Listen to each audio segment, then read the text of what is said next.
Oh my god, I recorded an entire... Lucky I had time, okay? Lucky I have time today.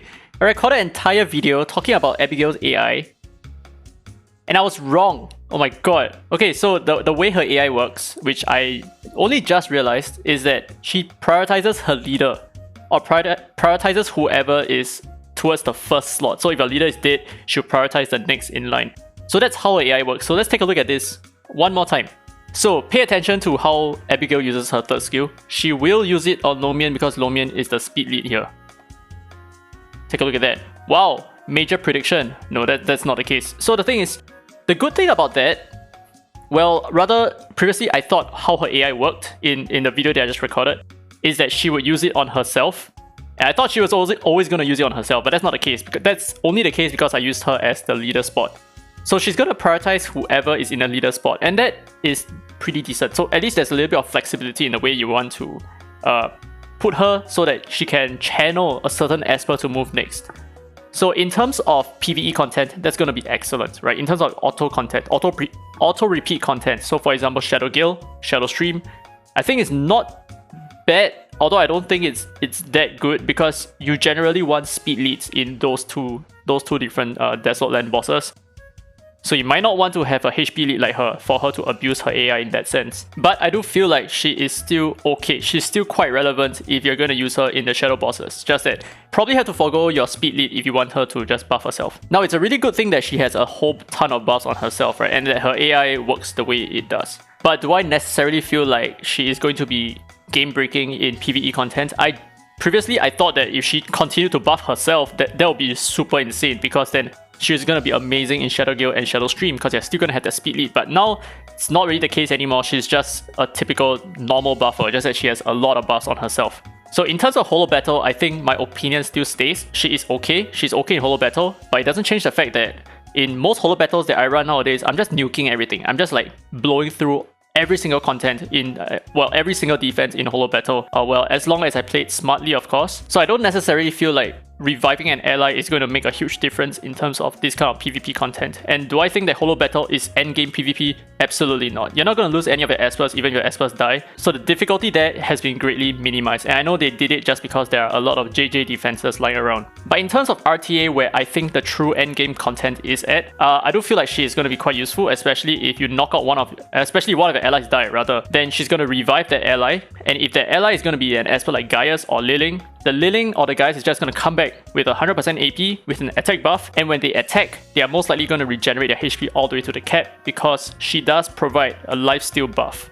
So I think that's my opinion on Abigail. I think she is decent. I think she's okay. I don't think that's going to change my mind at all in terms of how I feel about her or whether I want to pull for her. So I actually went ahead to do some pulls earlier on, and the reason why I did it is because I thought that her AI was smart.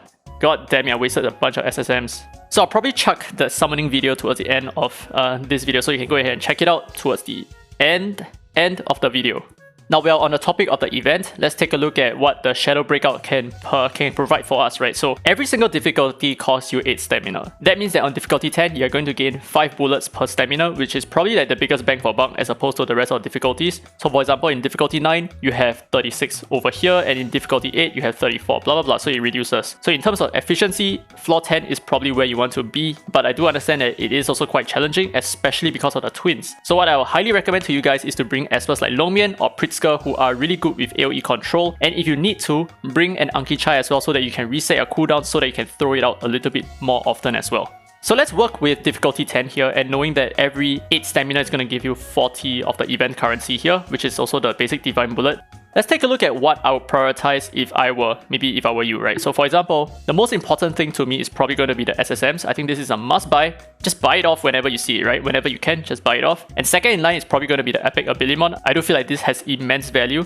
And next is probably going to be the Epic Starimon. I do feel like Epic Starimons have excellent value because these cost on average 40 stamina as long as you can do difficulty 10. And then the fourth in line is probably going to be the Go Records. I do feel like, you know, even though Go Records are no longer that useful anymore, but it is still a free summon. And it only costs you 80 stamina, which is like less than 100 Nexus Crystals. And then fifth and final one is going to be the Reset Stone. Afterwards, I don't feel like the rest are that good. So for example, the Infernal Record, the reason why I don't feel like it's that good is because it doesn't come with an innate PT at all. So you can just keep summoning happening and you might not ever get anything good. So it's not quite the same as a gold record. I do feel like gold records are slightly better because at the same time you can get shimmer espers through the gold records as well. And as for the event relic blind box, I think this is utter bullshit.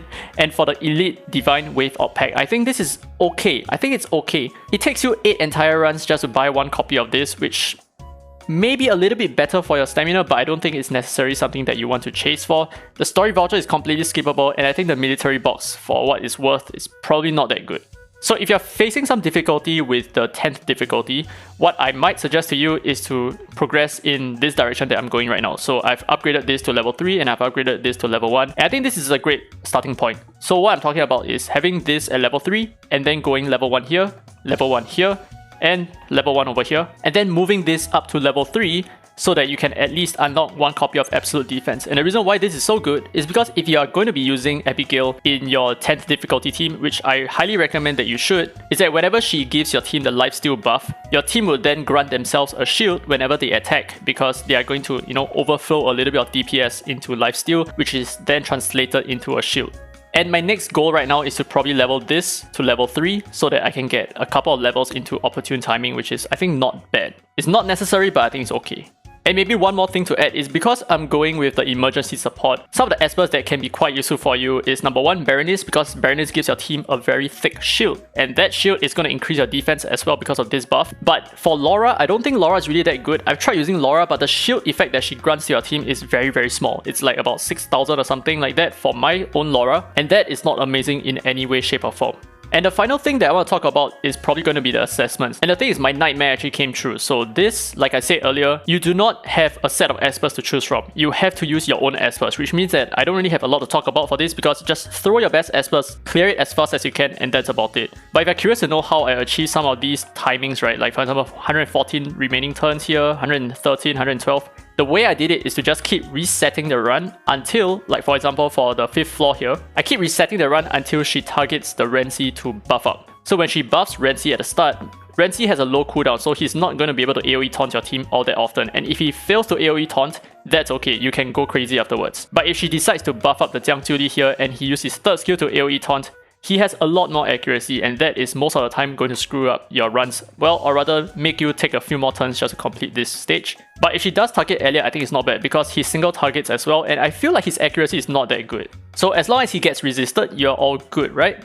But if she targets the Zhongnan, for example, that's going to screw you up as well because the silence is really very toxic. So the idea is to just keep resetting the run until you have the best RNG for yourself. That's about it. So after using Abigail quite a fair bit in this content, my final opinion about her is that she is really not essential at all. But this is obviously my own opinion about her. I think if you're a new player, she's going to benefit your team a lot. But the thing is, there are espers like Suhua, there are espers like Gabrielle. There is not a lot of reason for you to necessarily pull for such an expensive buffer. I don't even think I'll be using her in Shadow Stream even if I got her just because of how her AI works. And as for PvP content, I've talked about this before, I don't think she's gonna be that needed for Holo Battle. I don't think she's useful at all in Point War. I think in RTA she's okay. I think that's where she shines the most. I am actually going to throw some SSMs into this banner as well. And the reason why I want to do so, apart from just making content, is I want to test her out for Shadow Gale and Shadow Stream, because the fact that her AI is so good not only makes her really good for Shadow Gale, but potentially extremely powerful in Shadow Stream as well, and I think that can be quite exciting. So I'm only going to throw at most 80 summons. If I don't get her, I don't get her. That's fine, I'll just stop. But if I do get her, there is at least some content that I can make with my own account, right? So I'm going to draw a rose here. Yeah, that's exactly how a rose looks like. Okay, and we're going to skip through all the non-important summons. Draw a rose. Wow, double epic. I'm seriously hoping I do pull an Abigail easy here. 50%. Let's see it, man. Wow, triple epic. Come on, give me a good easy 50%. Let's go. Easy 50%. These are good averages. 30 more spins left before I hit PT. I'm actually not too excited about any of the other espers that I might get, apart from, because I already have Lewis, and I don't think I want more copies of him. I already have Tricky. I do not mind an additional copy of Tricky. Raven I do not have, which is okay. I don't mind getting a Raven. And Sally, I think Sally is probably like the biggest pool among the lot of them, right? Is this my PT pool here? Yeah, this is my PT pool. So yeah, there is no Raven here, so it's, if I get a Sally, I'll be okay. If I get a Tricky, I'll be eh. But obviously if I get Abigail, dude. Woo! So I'm also very curious to test her out in Holo Battle. I don't necessarily feel like she's going to be amazing in Holo Battle, because a lot of times you can just cleave it, you can just nuke it really hard. You don't really need to worry too much about reviving an Esper. But I do realize that, you know, if you revive an Esper and you give him full AP, you give him lifesteal as well, there's a good potential that if your ally that you revived was a DPS Esper, like let's say a Gaius, you're going to regenerate your HP all the way, which is not bad. Yeah. So we will see. Abigail, please. Okay, we got Louis. Omega Rip. So I'm just gonna stop here. I'm not gonna chase Abigail, just because I already have a solid EX++ team. Well, kind of solid. A solid EX++ team on my Shadow content or my Desolate Lands. So I don't necessarily need to pull her. So it's not something that I urgently need. It's just, it would have been nice if I could cover her on my own account. So that'll be it, guys. Thank you so much for watching. I hope you guys enjoyed today's content. If you did, don't forget to leave a thumbs up. It really helps the channel. And subscribe for more Dislyte content. Now with that said, this has been Dairy Free to Play. And as always, I will see you in the next video.